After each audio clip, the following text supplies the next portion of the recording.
Hola, muy buenas noches. Los parlamentarios gallegos se despidieron hoy hasta el mes de septiembre con un pleno extraordinario convocado por el presidente de la Xunta para hablar de la crisis. La sesión se saldó con un nuevo fracaso de las alianzas políticas y con una batería de medidas que difícilmente ayudarán a compensar el reajuste presupuestario del año que viene. Un ejercicio en el que la Xunta dispondrá de 1.000 millones de euros menos, una cantidad equivalente al presupuesto de 4 consellerías. Hay más asuntos de actualidad. La huelga de controladores es sin duda uno de los más polémicos, junto con la extravagante propuesta del expresidente del Barça, Joan Laporta, que hoy presentó su propio partido, Democracia Catalana, y que ha propuesto la unión de todos los partidos nacionalistas y la proclamación unilateral de la independencia catalana sin consultar a priori a los catalanes. Pasa un minuto de las 10 de la noche, les saludamos desde la redacción central de La Voz de Galicia. Bienvenidos a Vía V y damos también la bienvenida a las personas que nos ayudarán a digerir el menú informativo de hoy. Roberto Blanco Valdés, muy buenas noches. Hola, muy buenas noches. Miguel Ángel Rodríguez, muy buenas noches. Buenas noches. Y Pilar Blanco, muy buenas noches. Buenas Bienvenida noches otra vez aquí. Bueno, empezábamos diciendo que pleno extraordinario en el Parlamento de Galicia, el último de la temporada. El presidente de la Xunta pidió ayuda a la oposición socialista y a la nacionalista también para tratar de aplazar el pago de los 2.500 millones de euros que el Gobierno tiene que devolver al Ejecutivo Central, al Estado, en el plazo de 6 años. La propuesta de pacto se saldó sin acuerdo y el Gobierno de Núñez Feijóo presentó una batería de propuestas que le resumimos. 1.000 millones menos para el año 2011. Con este panorama, Feijóo no quiere hablar de recortes, sino de cambios. Unos cambios que imitan el modelo de la economía privada y que se basan en la rentabilidad. Feijóo presentó hoy un plan que gira a la derecha. La Xunta busca la productividad en el gasto público. El primero, el gasto farmacéutico. Se elaborará un listado con los medicamentos más baratos que acometerán los médicos a la hora de recetar. Segundo, el apoyo a la empresa privada y a los grandes negocios. La Xunta aplicará deducciones del IRPF a los entes que amplíen capital o coticen en bolsa. Será a los que puedan. Los pequeños y medianos empresarios sufrirán un recorte de subvenciones.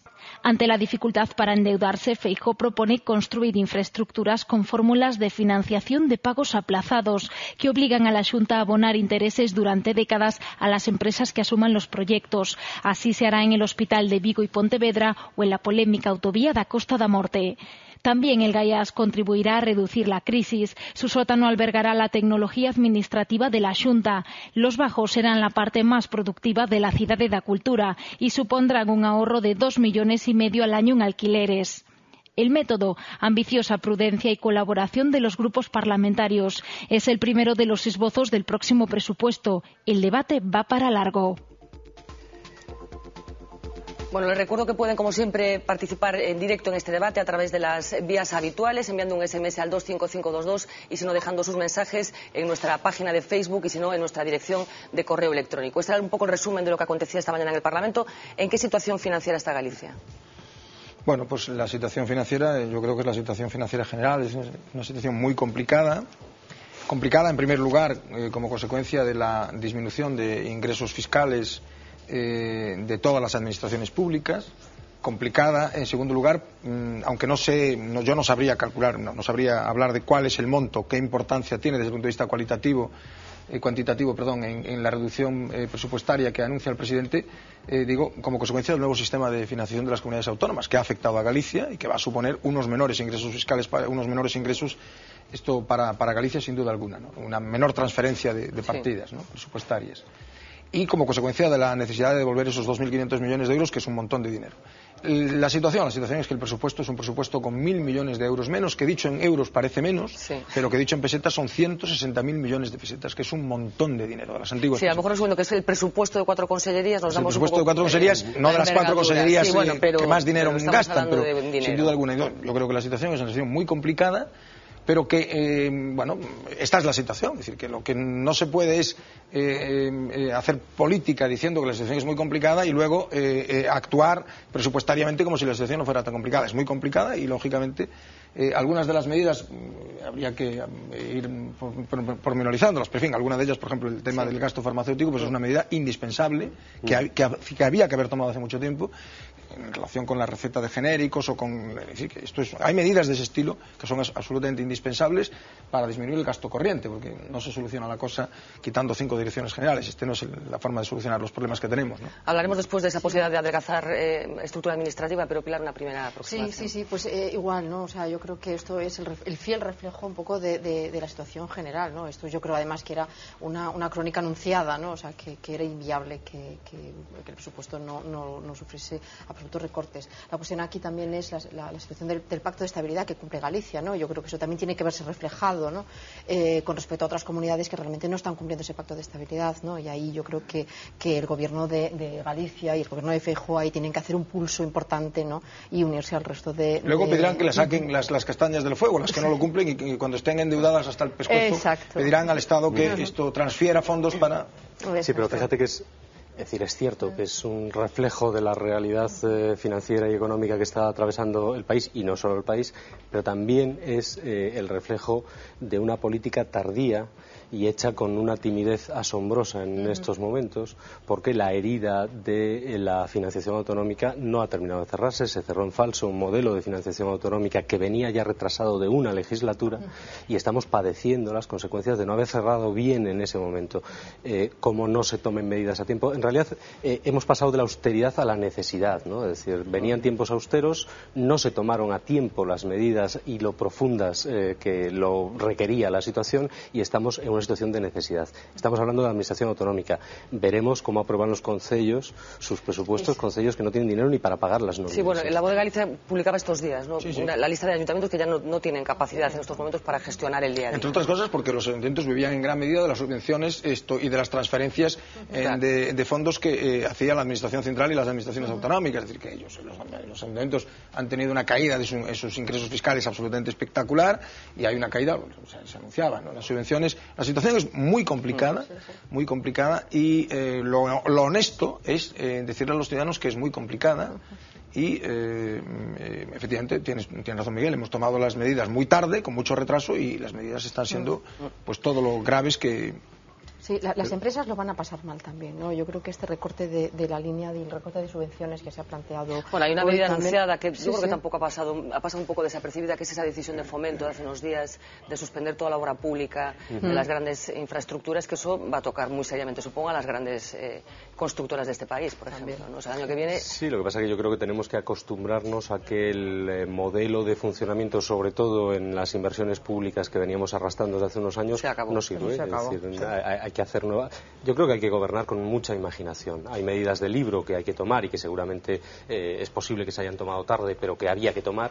Pero además hay que aplicar mucha imaginación. Estamos en unos momentos en los que hacer apuestas en uno u otro sentido va a repercutir en la economía y en el bienestar de la gente durante muchísimo tiempo. Porque la recuperación es muy lenta, la crisis es muy profunda, y acertar ahora es básico. Entonces, perdona. No. Y sobre todo yo creo que es importante apoyar a aquellos sectores estratégicos. Ahora sí que tenemos que enfocar muy bien hacia dónde dirigir nuestra economía, ¿no? Y hacia dónde dirigir el apoyo que tiene que dar la administración.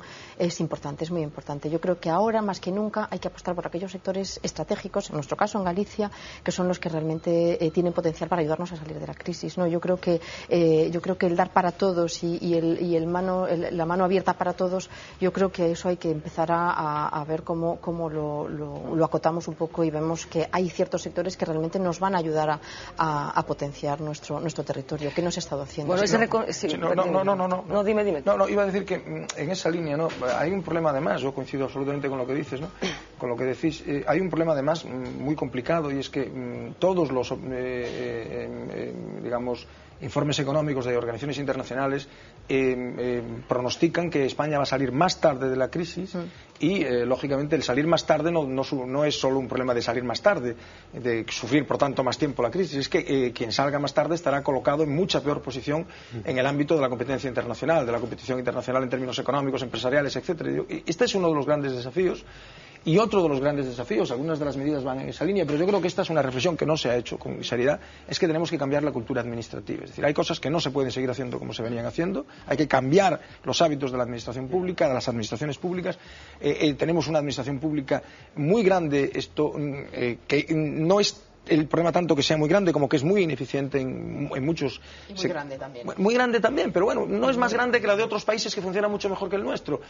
Sobre todo es muy ineficiente para el tamaño que tiene. Es decir, digamos que es muy poco eficiente en relación coste-calidad, en relación... Poco productiva. Poco productiva, eso me refiero. Exactamente, esa es la palabra. No sé si coincidís con esto que voy a decir. Es decir, a mí me parece que en estos momentos el esfuerzo de coordinación entre las políticas de salida de la crisis que van a adoptar las distintas autonomías en función de sus características, es decir, de cómo estén de mal cada una de ellas, es básico. Es decir, como ahora mismo tengamos 17 modelos de eso es fundamental, pero no va a haber. Bueno, pues es la primera piedra de una montaña que deberíamos empezar a construir cuanto antes. Porque... O sea, en cualquier lugar, como en cualquier sitio con un nivel de descentralización como el que tiene España, muy amplio y muy profundo, el gobierno hubiera tenido que liderar una política de cooperación interterritorial, de coordinación de esfuerzos. Bueno, hemos estado viendo que había competencia entre las autonomías por las rebajas fiscales en materia de venta, una cosa verdaderamente delirante en una situación tan extraordinariamente grave, porque yo creo que arrastramos en gran medida las consecuencias de la negativa del gobierno a decirle a los ciudadanos cuál era la gravedad de la situación en la que nos encontramos. Sí, totalmente. Pero no solo, es decir, Europa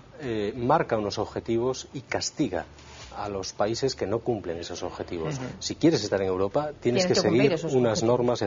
Las comunidades autónomas y el Pacto de Estabilidad es el claro ejemplo de eso. Han estado incumpliendo sistemáticamente esos objetivos de ahorro, de moderación, de política de entendimiento económico normal y natural durante muchísimo tiempo sin que pasase nada. Estas son las consecuencias de eso. Totalmente, yo coincido totalmente con vosotros. Bueno, en ese reconocimiento de que nos esperan tiempos complicados, abundó ayer la Consellería de Hacienda, Marta Fernández Currás, expresó una frase que hoy aparece, por ejemplo, en la primera de La Voz de Galicia, diciendo no vamos a pasar mal el año que viene. Vamos a recordar parte de esa intervención. Imos ter menos cartos, é o primeiro que estou dicindo. Case 1.000 millóns de euros menos. Priorizamos, buscamos un cambio de filosofía económica, unha revisión das políticas públicas, manteremos os servizos públicos fundamentais esenciais, seleccionaremos os investimentos máis produtivos, cada euro témolo que xustificar dende o principio. Eso é o que quero decir coa revisión das políticas públicas. Bueno, efectivamente que hay que hacer recortes, parece que está en la mente de todos. La cuestión es en qué se recorta. ¿Creéis que no van a verse perjudicados los servicios básicos, los servicios sociales, aquellas patas fundamentales del estado del bienestar que nadie quiere perder? Yo creo que sí. O sea, que vamos a ver, inevitablemente vamos a sufrir, pues yo creo que todos, y esos servicios básicos, esos servicios sociales, como tú dices, Fernanda, van a sufrir. Ya están sufriendo. Las pensiones son servicios sociales. Es decir, que el sistema hospitalario, el sistema médico, el sistema farmacéutico está sufriendo. Quiero decir que no podemos seguir manteniendo lo que estábamos manteniendo. Eso es evidente, ¿no? Yo creo que realmente sí vamos a sufrir, ¿no?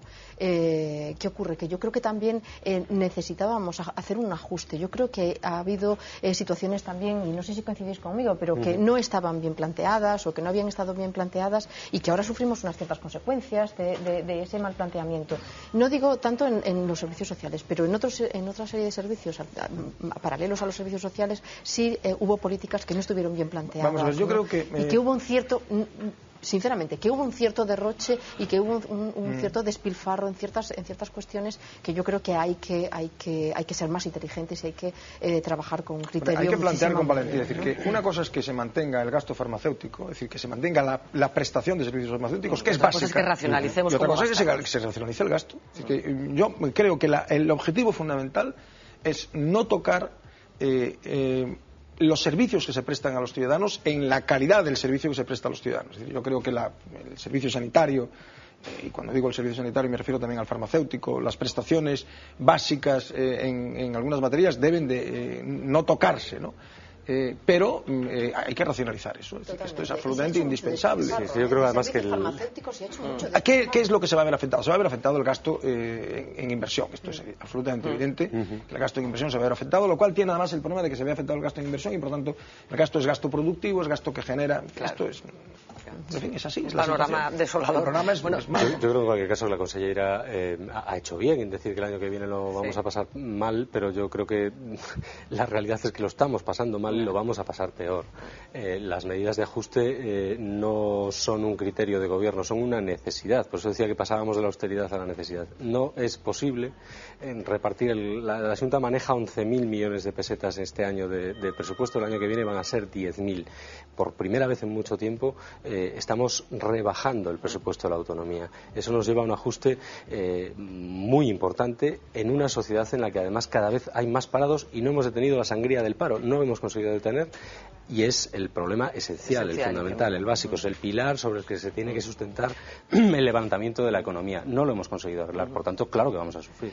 Pues hoy hablamos de ese pleno extraordinario. El presidente de la Xunta hizo un ofrecimiento a los dos grupos de la oposición para suscribir una especie de pacto que ayudara a negociar en Madrid esa devolución de esos 2.500 millones de euros que tiene, como decíamos, que devolver Galicia. Se produjo un enfrentamiento dialéctico entre el presidente de la Xunta y los representantes del Bloque y del Partido Socialista. Vamos a verlo. Solicito formalmente, ante a gravidade da situación, ás forzas políticas un acordo unánime. Un acordo para dirixirnos ao Goberno central cunha postura firme e cunha postura sólida en defensa dos intereses de Galicia, unha postura con 2 requerimentos ao Goberno central. Imos estar aí. O que non sabemos é se vai estar vostede. Esperemos que por unha vez este as duras circunstancias como presidente deste país e en vez de darnos aquí sermóns, actúe como presidente e goberne. Conte con nós, conte co Parlamento, conte cos socialistas, crea un grupo de traballo, pero faga unha cousa previa, só lle poñemos, previamente, asuma que o seu goberno é un desastre, cambie de goberno. Bueno, la condición era importante la que ponía. La condición es una condición de imposible cumplimiento. Exacto. Nadie puede decirle a alguien, estoy dispuesto a pactar con usted, pero reconozca usted que su gobierno es un desastre. Es decir, que es una manera de esto, en fin, de hacer política verdaderamente peculiar y curiosa, ¿no? Bueno, yo creo que hay un elemento que lo va a marcar todo. Yo creo que ya lo está marcando y lo va a marcar con muchísima más intensidad en los próximos meses, que son las elecciones municipales, ¿no? Es decir, es muy difícil que haya un entendimiento sin el fragor de la batalla política propia de alguien que quiere. ¿Es que los ciudadanos están un poco cansados de esto? Porque aquí estamos en un escenario político en el que está gobernando el Partido Popular y está en la oposición el Partido Socialista y el Bloque. Pero en Madrid la situación es la contraria. Y tampoco se producen esos acuerdos. Yo creo que hay un cierto hastío entre la población, que yo creo que se ha incorporado la convicción de que el momento es complicado, pero que los políticos no acaban de darse cuenta. No sé pero es que yo creo que el gobierno no tiene que recurrir permanentemente. Está bien y es algo lógico que tienen que hacer los gobernantes en pedir el apoyo masivo del Parlamento, pero la labor de gobierno le corresponde al gobierno. Exacto. Entonces el gobierno no puede declinar su responsabilidad de gobierno en la crítica constante que le hace la oposición. El gobierno tiene que gobernar, que tomar medidas y que acertar en las medidas.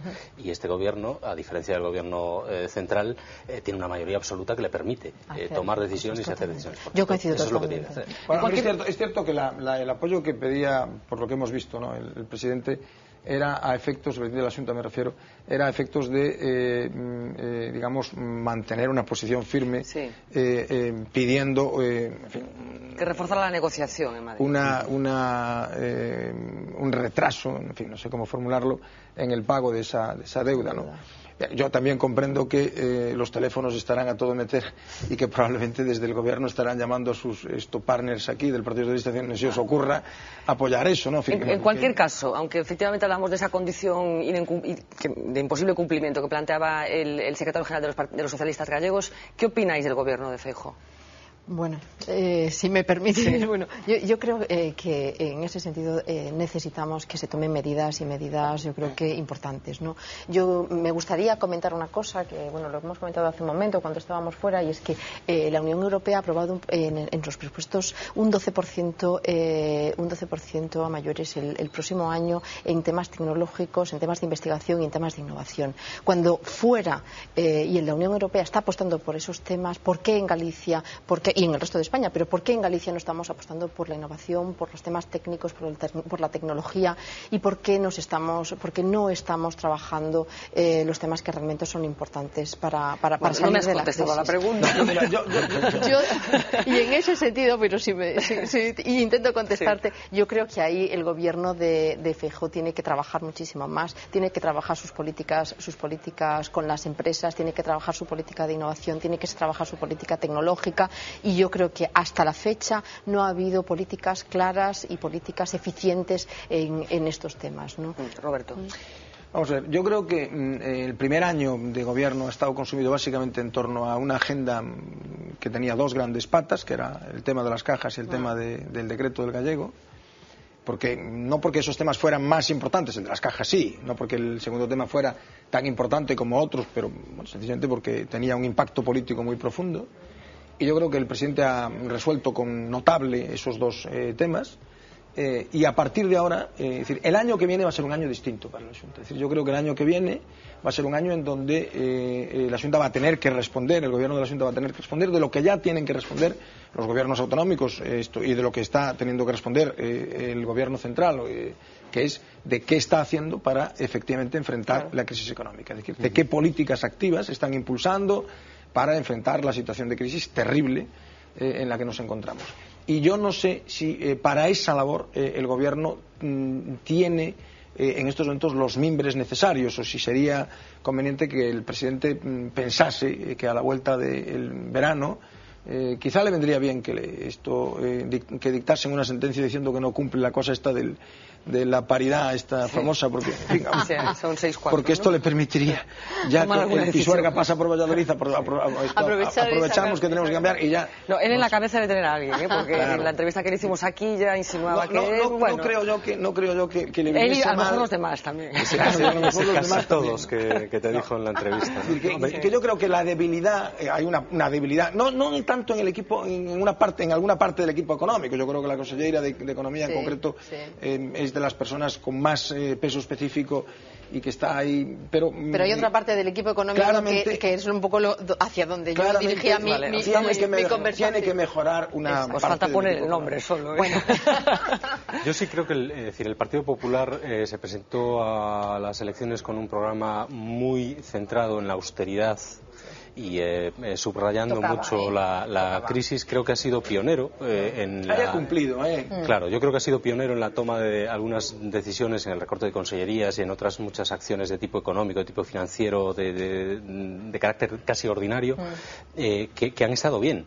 Sí. El problema es que esas medidas no han sido acompañadas de medidas de gran calado, de grandes programas. Es cierto que la agenda ha venido muy marcada por el tema, sobre todo por el tema de las cajas, pero quizás haya faltado lo que tú decías, planes estratégicos más visibles, sobre todo sobre sectores esenciales en la comunidad, que son los que pueden, en definitiva, aportarle el músculo a la comunidad que le falta, ¿no? Fíjate, 30 segundos. Yo recuerdo que se comentó hace meses que se iba a trabajar muchísimo la internacionalización, que era una de los claves y de los pilares estratégicos para ayudar a las pymes, ¿no? Eso no lo estamos viendo todavía. Estamos viendo cómo se solapan políticas camerales, políticas de la propia consellería, cómo se está trabajando de forma solapada, y la internacionalización sigue sin ser, o por lo menos como yo la estoy viendo desde mi ámbito profesional, sigue sin ser y es una asignatura pendiente en el gobierno. Retomamos el discurso, si os parece, a la vuelta de la publicidad. Nos tenemos que escuchar unos mensajes publicitarios y regresamos en directo aquí en Vía V.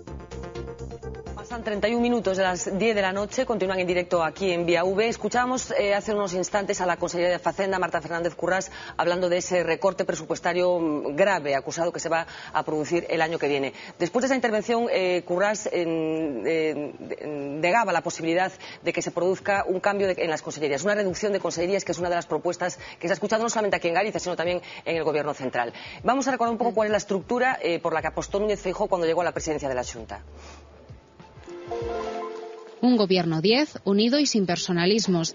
Así presentó el presidente de la Xunta a su equipo ejecutivo hace algo más de un año. Un gobierno formado por 10 consellerías frente a las 13 anteriores de su predecesor. Alberto Núñez Feijóo quiso ejemplificar así sus promesas electorales de austeridad dentro del organismo autonómico. 6 hombres y 4 mujeres forman el núcleo de gobierno. Alfonso Rueda y Marta Fernández Currás como titulares de Presidencia y Facenda son 2 de las figuras más relevantes del Ejecutivo. Agustín Hernández ha sido el que más departamentos de la anterior Xunta ha aglutinado bajo su dirección. Su consellería agrupa, pese a las críticas de incompatibilidad, a las desaparecidas Política Territorial, Medio Ambiente y Vivenda. Javier Guerra, responsable de Economía, también ha sumado Industria a sus competencias y Beatriz Mato, conselleira de Traballo, también lo es de Benestar, antes tarea de la vicepresidencia de Anxo Quintana. Con el recorte también se eliminaron los delegados territoriales de cada una de las consellerías. Ahora solo existe un representante de la Xunta en cada provincia y otro en Vigo. Las direcciones xerais también han adelgazado su número.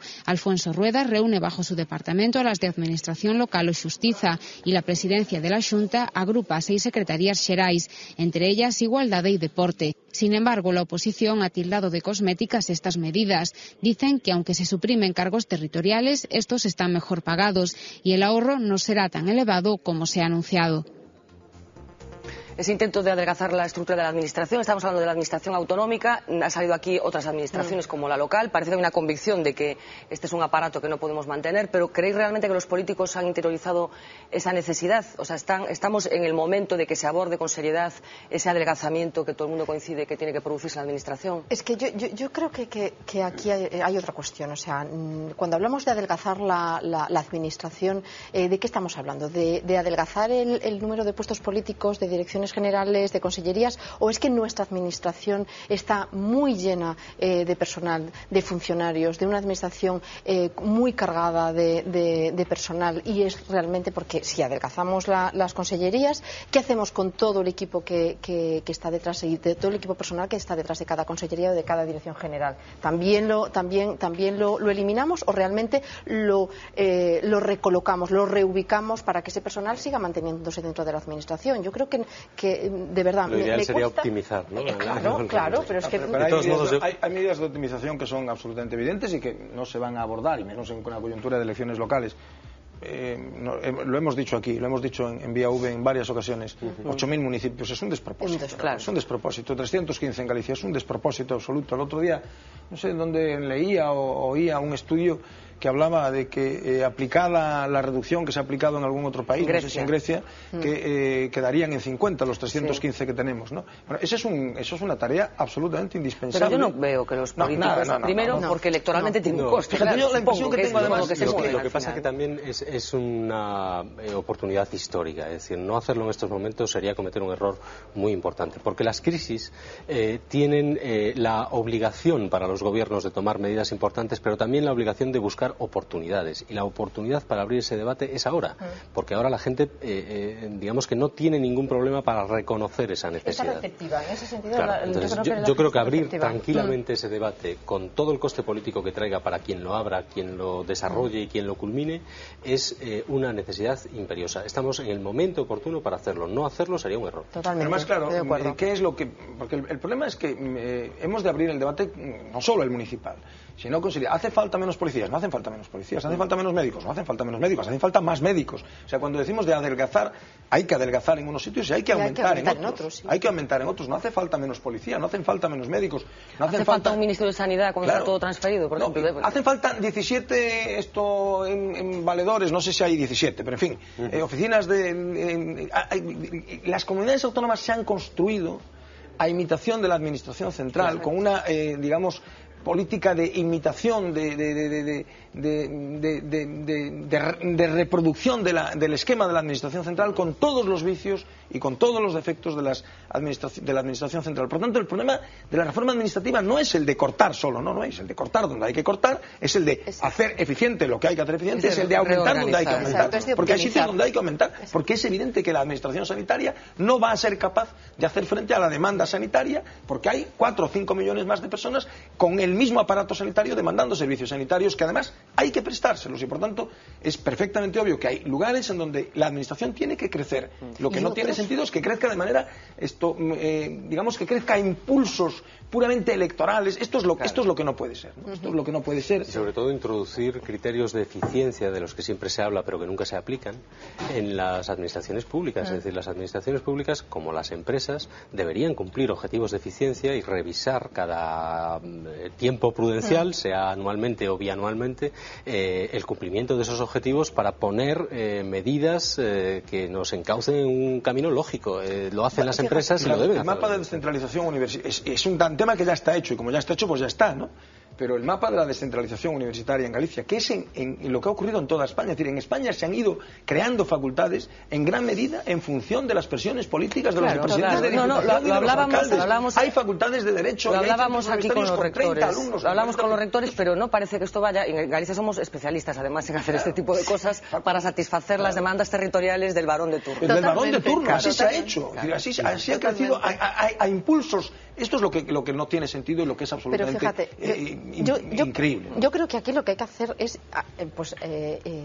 trabajar la imaginación, ¿no? Yo creo que aquí lo que tenemos que hacer es trabajar en que el modelo que tenemos en este momento no funciona, que tenemos que buscar un modelo nuevo, ¿no? Y evidentemente un modelo, lo que decimos, eficiente y un modelo optimizado, y lo que nos están planteando es decir, bueno, vamos a reducir consellerías o vamos a reducir direcciones generales para evitar el gasto en administración. Vamos a ver, vamos a hablar de lo que tenemos que hablar, que yo creo que no es por ahí por donde tenemos que recortar. Yo creo que lo que tenemos que hacer son otro tipo de medidas que son más estructurales, o sea, que es quizá lo que yo insisto y echo de menos en este gobierno. Pero, yo creo que no se están trabajando las medidas estructurales básicas. Fijaros, hace poco decía un periodista, ¿no? Lo leía en un artículo de periódico, en un artículo de opinión, que entre las medidas de recorte que ha tomado el Ministerio, el Gobierno Central, ha sido entre las direcciones generales que se han asumido, creo recordar que era la del Museo del Prado.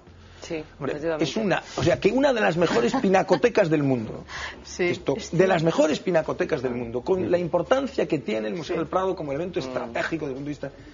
Bueno, es una locura, es decir, que hay cosas que son una locura. Hombre, no sé lo que nos vamos a ahorrar por no tener director general del Museo del Prado, pero hay que cortar donde hay que cortar y no hay que cortar donde no hay que cortar y hay que aumentar donde hay que aumentar. Vamos a seguir avanzando porque hablamos de Galicia, del debate que se producía hoy en el Parlamento, ese último debate de la temporada, pero también hubo debate en el Congreso de los Diputados. Se trataba de votar las propuestas de resolución emanadas del debate del Estado de la Nación de la semana pasada. Todos los grupos del Congreso volvieron a escenificar la soledad del Grupo Socialista, que rechazó una vez más la propuesta de la oposición en bloque en contra de la congelación de las pensiones. Una vez más, el Gobierno se ha quedado solo. Todos los partidos, menos el PSOE, se han puesto de acuerdo y han pedido al Ejecutivo que dé marcha atrás y que retire su decisión de congelar las pensiones. Todos los grupos volvemos a pedirles, una vez más, todos juntos, que respeten el pacto que protege a nuestros pensionistas. Den marcha atrás en la congelación de las pensiones para que pueda reeditarse de verdad el Pacto de Toledo.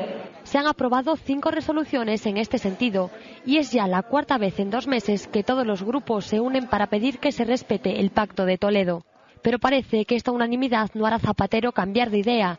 Como dijo José Antonio Alonso el viernes pasado, el decreto ley está en vigor y el Gobierno no tiene pensado retirar la medida. En cuanto al tema de las pensiones, me parece que ha habido una reiteración de votaciones ya desde el Real Decreto Ley de aceleración del ajuste del déficit y, por lo tanto, bueno, no creo que esa cuestión incorpore ningún elemento nuevo más allá de lo ya conocido, de las votaciones y discusiones ya conocidas en el seno de la Cámara. Por consiguiente, nada nuevo.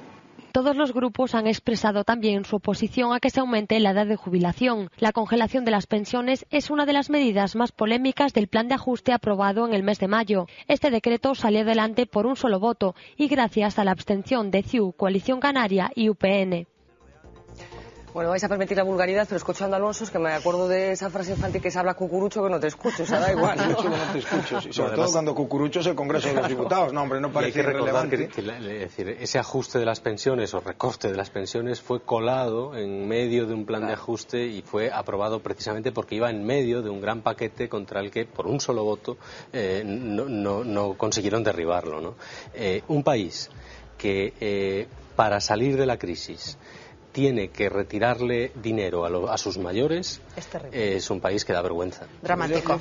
Es dramático. Fijaros que la votación, ¿no?, pone de relieve la soledad absoluta en la que está el gobierno. Es decir, más allá del tema de fondo, que es el tema fundamental, ¿no?, de la soledad absoluta en un tema como ese, además. El gobierno se queda solo defendiendo la congelación de las pensiones. Por cierto, déjame decir, porque si no luego me olvidaré, que no estoy seguro si la dirección general que se suprimía era la del Museo del Prado o era la de la Biblioteca Nacional. Bueno, era una de no recuerdo, para ser honesto con los telespectadores, no recuerdo si era una u otra, en todo caso, en cualquiera de los dos casos una locura. Un momento, es que quería presentaros unos datos para contextualizar un poco lo que gana un pensionista español comparado con otros de la Unión Europea. Tenemos un gráfico preparado en el que vamos a ver medias. Estamos hablando de las medias mensuales que cobran los pensionistas en función del país del que hablemos. El récord tiene Luxemburgo, que son unos cracks en esto de las finanzas.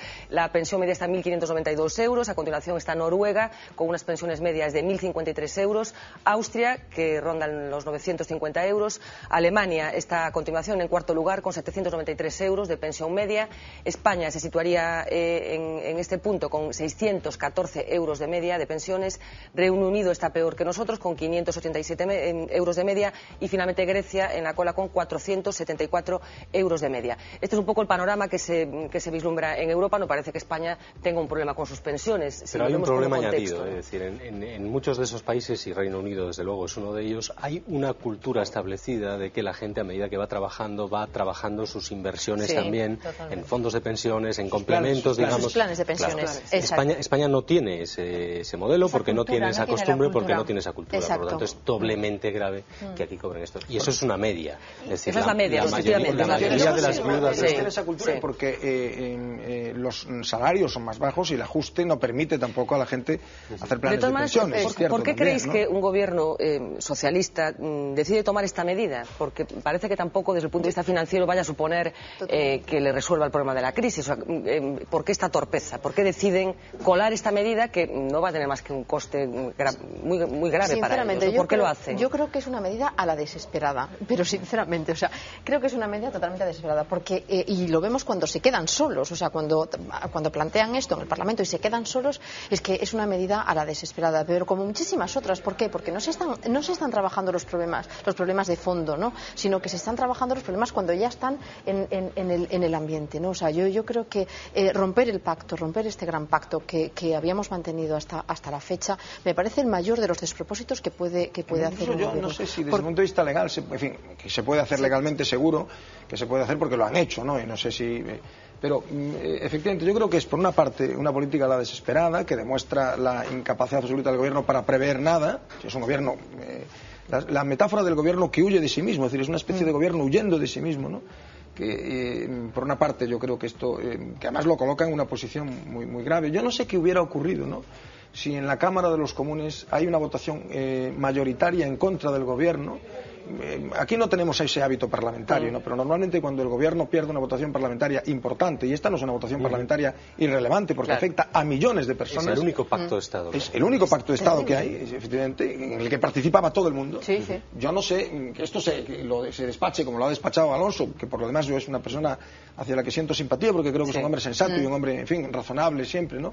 Me parece que pone de relieve en fin, que el gobierno ha perdido pie con la realidad, ¿no? Pero, pues vamos a bajar la realidad. Ahora me seguís contando, vamos a bajar la realidad para escuchar lo que piensan los pensionistas de esta medida. Hemos sacado las cámaras de Vía V a la calle y nos han contado esto. En vez de comprar medio kilo de carne, levas medio kilo de xurelos. Mal. Sabes, na plaza, hasta mediados do mes hai xente, despois xa non hai nadie. Traballando toda a vida para agora colgarnos aí nun pino, que é o que lles falta, colgarnos aí nun pino. Yo tengo la pensión máxima, entonces no me puedo quejar. Bueno, apañarse, hay que apañarse, no te queda más remedio. Me parece que hay otra gente que está ganando muchísimo dinero y que, no sé, que podrían recortarles a ellos un poco más. No llega a fin de mes, Tiene que llegar porque no tenemos más y hay que estirarlo. Hay que estirar. Bueno, acomodándome apretadamente, andando con los mismos trapos de ahí 10 años. Yo lo que no estoy de acuerdo es que congelen las pensiones, que las cosas van subiendo. Eu arreglo-me co que cobro, pero non é que eu gostaria máis. Pero eu estou de acordo se é para favorecer outras persoas que eso, pois a mí de momento vai me chegando. Ahora os meus anos que máis me dá a ter 1.000 millóns que un, que medio, que mitad. Me murió mi marido hace 3 años y cobro lo mismo. Yo vivo de un sueldo de pensionista y tengo a mi cargo mi hija y 2 nietas y 2 bisnietos. Bueno, esta persona introduce además una variable dentro del mundo de las pensiones, que es como consecuencia del paro creciente, muchas pensionistas están ahora manteniendo una estructura familiar que no le correspondería. Sí, muchas viudas, antes, comentar solo un dato, es decir, la pensión media de una viuda en España no llega a los 400 euros. Por tanto, yo insisto en que si la única solución que se les ocurre es quitarle el dinero a estos mayores, tenemos un país con un grave problema. Sí. Y creo que Zapatero tiene la oportunidad perfecta para darle la razón a Felipe González, que dijo que rectificar una vez es de sabios y hacerlo constantemente es de necios. Este gobierno ha rectificado un montón de decisiones y esta vez se lo pide todo el arco parlamentario. Tiene una oportunidad perfecta para volver a rectificar y reconducir esta situación. No tiene sentido.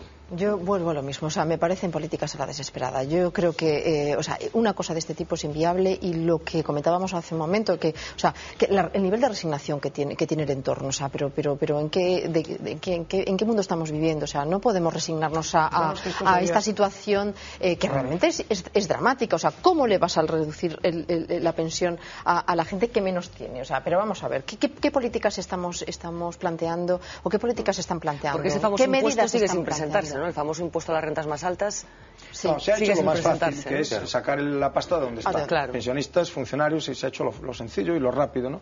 Pero lo ha hecho un gobierno socialdemócrata. Exacto, lo ha hecho un gobierno socialpopulista, o sea que esto de socialdemócrata ha tenido poco siempre y ahora ya no tiene nada. No, vamos a ver, yo creo además que hay una cosa que es muy importante decirla, porque circula en los dos sentidos, y es que la estructura familiar en España ha sido capaz, lo fue ya en su momento y se había señalado en la crisis de los 90, ¿no?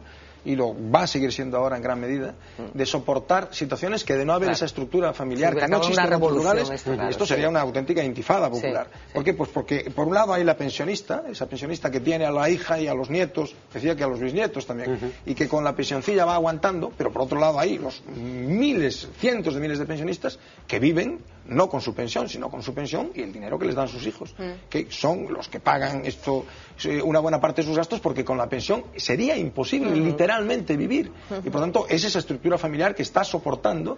Es decir, que yo no sé si en Luxemburgo pueden vivir con 150.000 euros, seguro que sí, de pensión media, ¿no? Pero con 1.500 euros, perdón, de pensión media, pero desde luego en España con 600 euros, que la media, es decir, lo cual quiere decir, como decías, venga, hay pensiones de 400, 500 euros, eso, si tú vives en una ciudad y tienes que pagar una vida, es imposible literalmente vivir con ese dinero. Pues fijaos, y yo introduciría otro tema, y es que este es el momento de empezar a introducir dentro de nuestra cultura la idea de trabajar nuestra pensión de jubilación, que es decir, que va más allá de trabajar, de desarrollar y de seguir. Con 400 euros tienes muy poco margen para trabajar. Exacto, pero mientras nosotros estamos en un momento de profesional activo, yo creo que España tiene que empezar a introducir una cultura dentro de los trabajadores para el futuro. Últimos apuntes sobre este tema que quiero plantear. Esto plantea un tema muy importante, porque por una parte, lo decía yo antes, y creo que es cierto, que el margen de maniobra salarial es corto para los planes de pensiones, pero también es cierto, y tienes razón en lo que dices, que esto nos obligaría a reflexionar sobre nuestra forma de vida a lo largo de estos últimos 10 o 12 años. Sí. Si puede un país vivir como vivía el país, es decir, si puedes ocurrir lo que no ocurría en otros países, que llegabas en el puente de no sé qué a una agencia de viajes y no había nada porque se había vendido, porque la gente se iba a Cancún, es decir, que esto que ha funcionado... Crédito. ¿Qué? A crédito. esta es una de las reflexiones que está por hacer, y que algún día tendremos que hacer seriamente y honestamente. Pero fíjate, en el mundo de las empresas ha ocurrido exactamente lo mismo. Claro, encaramos la recta final de este programa y no quería despedirme sin comentar con vosotros un par de asuntos más. Antes, una reflexión en Facebook de nuestro amigo José Ramón Moire para cerrar el tema de las pensiones. Moitos anos de traballar e de pagar e cando menos o esperas conxelanche as pensións e a cabeza dache volta se pensas se ma baixan ou se ma sacan. Bueno, esa reflexión en Facebook un pouco en la línea de lo que estamos hablando, ¿no? Decíamos, recta final del programa y hay dos asuntos que quería comentar. Uno es el de ese partido que ha presentado el expresidente del Fútbol Club Barcelona y otro es el asunto de los controladores aéreos. Un asunto que afecta a miles de personas, a cientos de miles de personas que cogemos con cierta asiduidad o más o menos un avión y que parece que no tiene muchos visos de resolverse por el cariz que están tomando las declaraciones de una y otra parte. Los controladores niegan la mayor. No ha habido pulso con el gobierno, ni lo va a haber. No estamos de huelga. Aseguran que el grueso de bajas médicas son de larga duración y que en todo caso los retrasos se deben a la mala planificación de AENA. Por eso no les asusta que investigue la Fiscalía. Y alentamos a la Fiscalía a que inicie la oportuna investigación, que apliquen la ley. El fiscal general ya ha dicho que examinarán esas bajas una vez que Fomento les remita la documentación, probablemente mañana. Tenemos que garantizar que los ciudadanos españoles no se vean afectados en sus desplazamientos por intereses de una minoría. Desde el sector turístico critican la conducta irresponsable de los controladores, mientras que los pasajeros están cada vez más hartos. Con el dinero que ganan, ya podrían aguantar un poquito y no ponerse malo tan rápidamente como se ponen. Que aprovechan siempre la misma fecha. Los controladores advierten de que las bajas irán en aumento a lo largo del verano. Bueno, un asunto que ocupa la actualidad estos días. Hoy el ministro de Fomento planteó la posibilidad de que si esas bajas masivas y coincidentes siguen produciéndose, recurrirían a controladores militares, una cuestión que ya han contestado los controladores civiles diciendo que no están preparados para controlar aeropuertos como puede ser el caso de Barajas. ¿Veis final a este pulso que están manteniendo el gobierno con los controladores o no? Terrible, las huelgas no declaradas son terribles. Claro, recuerdo la de los pilotos de Iberia, cuando sabíamos todos perfectamente que estaban en huelga de celo y no se nos decía a los pasajeros, estabas allí y te decían, no, es que hay un problema. Si sabemos todos que llevan 3 semanas en huelga de celo, ¿no? Es terrible. No, yo creo que la Fiscalía debe investigar a ver qué es lo que pasa y la verdad es que la situación puede ser complicadísima, porque yo no sé, el control del tráfico aéreo es una cosa muy compleja, y yo no sé si eso, en fin, es una cosa muy seria. No, esto estamos de todos modos, llegados a este punto, es decir, esto solo tiene 2 vías, ¿no? La vía de la negociación, sentarse en una mesa y aclarar de una vez qué está pasando con ese colectivo, y esa vía parece pues prácticamente agotada, y la vía de una confrontación directa. Llegados a esta vía, que es en la que estamos, sería terrible que esa minoría privilegiada ganase la contienda. Sí, tenemos experiencia para saber qué es lo que pasa, es decir, que hemos vivido esto, no digo docenas, pero varias, en fin, una decena y media de huelgas de pilotos convocadas por el SEPLA, de celo o no de celo, es decir, abiertas o no abiertas, y sabemos perfectamente que el coste en términos de desbarajuste del tráfico aéreo es monumental. Yo creo que la responsabilidad del gobierno es sentarse inmediatamente a llegar a un acuerdo y cerrar cuanto antes. Nos quedan solo 2 minutos de programa. Un apunte sobre esto y luego vuestra opinión sobre Laporta. Bueno, nada, yo lo que sí está claro es que estos colectivos profesionales que realmente son tremendamente endogámicos, ¿no? Pues luego generan este tipo de conflictos tan terribles. Pero también quiero decir que refleja de nuevo un poco el problema que tenemos con nuestro gobierno, que es un problema de diálogo. O sea, yo creo que aquí y ahí se refleja de nuevo el cariz dialogante que tiene este gobierno con colectivos, en este caso. Es muy difícil, yo lo sé, pero vamos a ver. Sí, la dificultad no es la imposibilidad. Tienes que prever que esto puede pasar y, por tanto, combinar, digamos, las dosis de populismo de las que se ha cansado de hacer el ministro del ramo, el señor Blanco, con la, en fin, previsión de que te puede ocurrir esto, de que te puede pasar que un colectivo muy privilegiado, muy pequeño y con una gran capacidad de presión, que es lo que ocurre con los controladores, con los pilotos y, en fin, con otros colectivos, que te puede poner patas arriba, no solo el sector aéreo, el tráfico aéreo, sino el sector turístico, etcétera, etcétera, ¿no? Afectando a los intereses de docenas de miles de personas y haciéndole no se puede decir la puñeta, por tanto lo decimos, haciéndole la Pascua esto a cientos de miles de personas. Bueno, dejadme poner, por favor, a Laporta. Nos quedan nada. Estamos casi fuera de tiempo, pero quería que me hicieras un pequeño comentario sobre estas declaraciones durante la presentación hoy de su partido político. A tots ells els proposem unir-se en una gran coalició. Unir-se en una gran coalició, la Solidaritat Catalana per la Independència. I els proposem fer-ho amb els compromisos següents.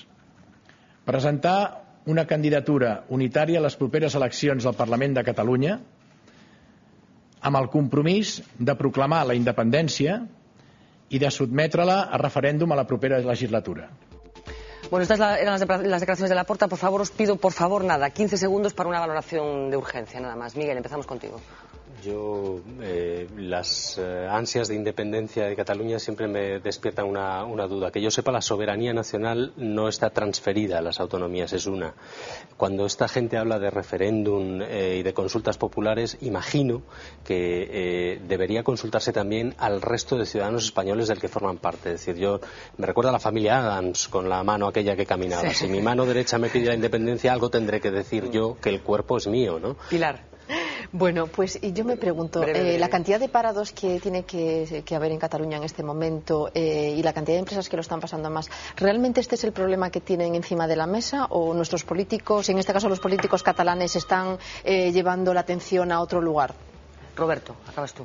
No es inocuo, es decir, no es inocuo porque tendrá efectos en la dinámica política catalana, pero el nivel de payasada el nivel de payasada en el que estamos instalados en algunos ámbitos es verdaderamente portentoso, ¿no? Quiere decir que este señor es una cosa, realmente es un esperpento. Un esperpento. Bueno, pues nuestro tiempo se ha agotado por hoy. Muchísimas gracias a los tres por acompañarnos esta noche. Nosotros regresamos mañana, como siempre, a partir de las 10 en directo. En esta ocasión con la presidenta del Parlamento de Galicia, Pilar Rojo, con la que mantendremos una entrevista durante todo el programa. Mientras tanto, les dejamos con las noticias que ocuparán las primeras páginas de los periódicos de mañana. Y mientras tanto, ya saben, sean felices.